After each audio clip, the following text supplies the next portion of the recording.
Hello everyone and welcome in my YouTube channel. So आज हमारा JavaScript का 20th lecture है एंड आज के इस लेक्चर में हम बात करने वाले हैं प्रॉम्प्ट बॉक्स के बारे में। एंड आज हम देखेंगे कि प्रॉम्प्ट बॉक्स को हम यूज़ क्यों करते हैं और किस तरीके से हम इसके थ्रू यूज़र से इनपुट ले सकते हैं। सो देखने के लिए चलते हैं स्क्रीन की तरफ। So let's have a look on my screen and let's begin.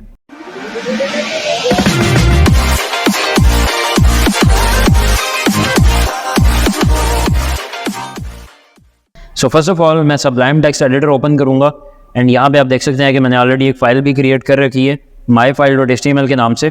So simply मैं यहाँ पे जो HTML का बेसिक सिंटैक्स है वो ऐड करने वाला हूँ। एंड टाइटल के अंदर आज का जो हमारा टॉपिक है प्रॉम्प्ट बॉक्स इन JS, ये मैं यहाँ पे ऐड कर दूँगा। एंड साथ ही साथ मैं यहाँ पे स्क्रिप्ट के जो टैग्स हैं वो भी ओपन कर दूँगा।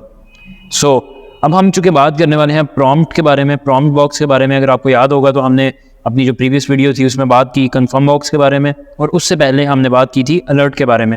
सो कन्फर्म, अलर्ट, उन दोनों का तो आपने यूज़ देख लिया कि किस तरीके से हम यूज़ कर सकते हैं। अब हम बात करने वाले हैं प्रॉम्प्ट के बारे में, जो कि उन्हीं से मिलता जुलता है।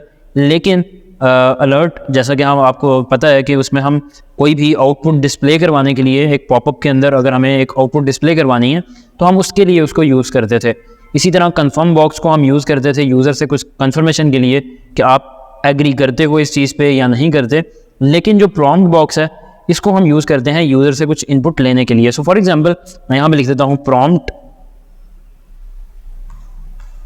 यहाँ पे लिख देता हूँ एंटर योर नेम, सेव करूँगा। देन यहाँ पे आके मैं जैसे ही रिफ्रेश करूँगा यू कैन सी हियर कि अभी इसने पॉपअप भी ओपन कर दिया एंड पॉपअप के अंदर एक इनपुट फील्ड आ चुकी है जहाँ पे वो कह रहा है कि please enter your name and okay और कैंसिल की ऑप्शन आ रही है। सो मैं यहाँ पे लिखूँगा यज़दान हैदर एंड देन मैं ओके पे जैसे ही क्लिक करूँगा यू कैन सी हियर कि अभी ये जो पॉपअप बॉक्स है ये यहाँ से गायब हो चुका है। तो अब मुझे इसकी वैल्यू देखना है, मुझे वेबसाइट में एक्सेस करनी है कि यूज़र ने क्या वैल्यू एंटर की, यज़दान एंटर किया या XYZ जो भी उसने अपना नाम एंटर किया वो क्या है। तो उसके लिए हम क्या करेंगे, आपको याद होगा कि कन्फर्म बॉक्स को हमने बाद में एक वेरिएबल में सेव किया था, तो उसी तरह से हम इसको भी एक वेरिएबल में ही सेव करने वाले हैं। सो मैं यहाँ पे एक वेरिएबल लिखूँगा x इक्वल्स टू है प्रॉम्प्ट एंटर योर नेम। सो अब मैं यहाँ पे आता हूँ, यहाँ पे आके लिख देता हूँ डॉक्यूमेंट डॉट राइट कर दो x को। तो अब बेसिकली क्या होगा कि first of all prompt print होगा, मैं वहाँ पे अपना नाम एंटर करूँगा एंड जब भी मैं वहाँ पे अपना नाम एंटर करूँगा तो उसको वो सेव कर देगा x के वेरिएबल में। और उसके बाद लाइन नंबर 10 पे जब वो आएगा तो वो आके प्रिंट करवा देगा जो भी x की वैल्यू है उसको। सो मैं यहाँ पे सेव करता हूँ, यहाँ पे मैं आकर लिख देता हूँ यज़दान हैदर, ओके पे क्लिक किया। So you can see here कि अभी यहाँ पे हमें डिस्प्ले हो चुका है यज़दान हैदर। इसी तरीके से अगर मैं ये भी चाहता हूँ कि यहाँ पे मैं शो कर दूँ good morning, good morning plus x, यहाँ पे आके मैं इसको रिफ्रेश करूँगा।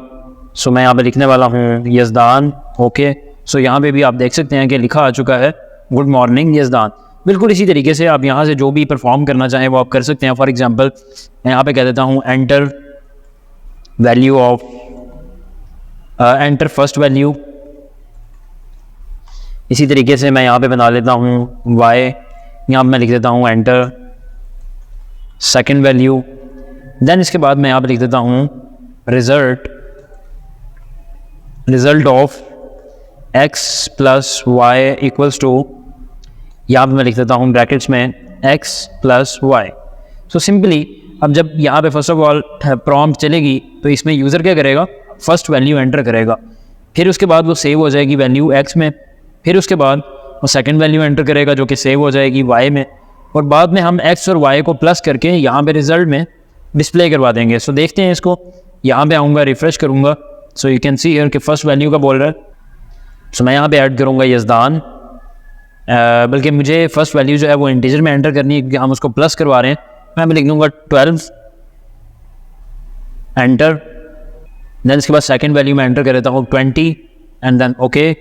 Then you can see here कि अभी ये डिस्प्ले करवा रहा है result of x plus y equals to 12 20। तो बेसिकली वो उसको एज अ स्ट्रिंग ले रहा है, मतलब उसको एज अ इंटीजर नहीं ले रहा। अब हमें उसको स्ट्रिंग से इंटीजर में किस तरीके से कन्वर्ट करना है उसके लिए हम पार्सिंग मेथड्स का यूज़ करते हैं। सो मैं यहाँ पे लिख लेता हूँ parse int x, parse int y save करूँगा, देन यहाँ पे आके मैं जैसे ही रिफ़्रेश करूँगा 20 10, then you can see here कि अभी वो दोनों इंटीजर्स को प्लस कर रहे हैं। मतलब जब हमने वहाँ पे वैल्यू एंटर की, पहले वो उसको एज अ स्ट्रिंग ले रहा था और उन दोनों को आपस में जोड़ रहा था, लेकिन अब की बार उसने स्ट्रिंग में वैल्यू ली, फिर उसको इंटीजर में कन्वर्ट किया। इंटीजर में कन्वर्ट करने के लिए हमने पार्स इंट का फंक्शन यूज़ किया और उसके बाद उसने उन दोनों वैल्यूज़ को प्लस करके डिस्प्ले करवाया। सो ये तरीका है प्रॉम्प्ट को यूज़ करने का, जिसके थ्रू आप यूज़र से मल्टीपल वैल्यूज़ ले सकते हैं जो भी आप उससे रिक्वायर करना चाहते हैं। सो ये एक छोटा सा टॉपिक था, उम्मीद करता हूँ वीडियो आपको अच्छी लगी होगी। सो अगर आपको वीडियो अच्छी लगी तो आप इस वीडियो को लाइक करें एंड चैनल को सब्सक्राइब करें। सो मिलते हैं नेक्स्ट वीडियो में। थैंक यू, अल्लाह हाफिज़।